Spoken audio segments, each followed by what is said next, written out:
मलेसियाले आन्तरिक तथा विदेशी श्रमिकलाई न्यूनतम तलब अर्थात् 1700 रिङ्गेट नदिने कम्पनीहरूमाथि कारबाही अघि बढाएको छ।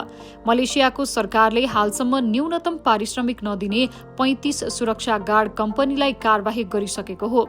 ती कम्पनीहरूले 1500 रिङ्गेट मात्र मासिक तलब दिने गरेका थिए। ती कम्पनीहरूमाथि तत्कालका लागि जरिवाना तिराइएको छ र न्यूनतम तलब दिन आलटाल गरे कडा कारबाही गरिने चेतावनी दिइएको छ। मलेसियामा मलेसियाका नागरिक र विदेशी श्रमिकलाई समान न्यूनतम तलब लागू छ। मलेसिया सरकारले गत फेब्रुअरी 1 देखि लागू हुने गरी श्रमिकको मासिक न्यूनतम तलब 1700 रिङ्गेट पुर्याएको थियो। त्यसअघिसम्म मासिक न्यूनतम तलब 1500 रिङ्गेट मात्रै थियो। तर मलेसियामा कार्यरत नेपाली सहितका विदेशी श्रमिकले न्यूनतम तलब नपाएको गुनासो गर्दै आएका थिए। खास गरी सुरक्षा गार्ड कम्पनीमा काम गर्ने नेपालीहरूले बढेको न्यूनतम तलब नपाएको गुनासो छ। यसअघि मलेसिया स्थित नेपाली दूतावासले 1700 रिङ्गेट तलब नपाए उजुरी गर्न भनेको थियो।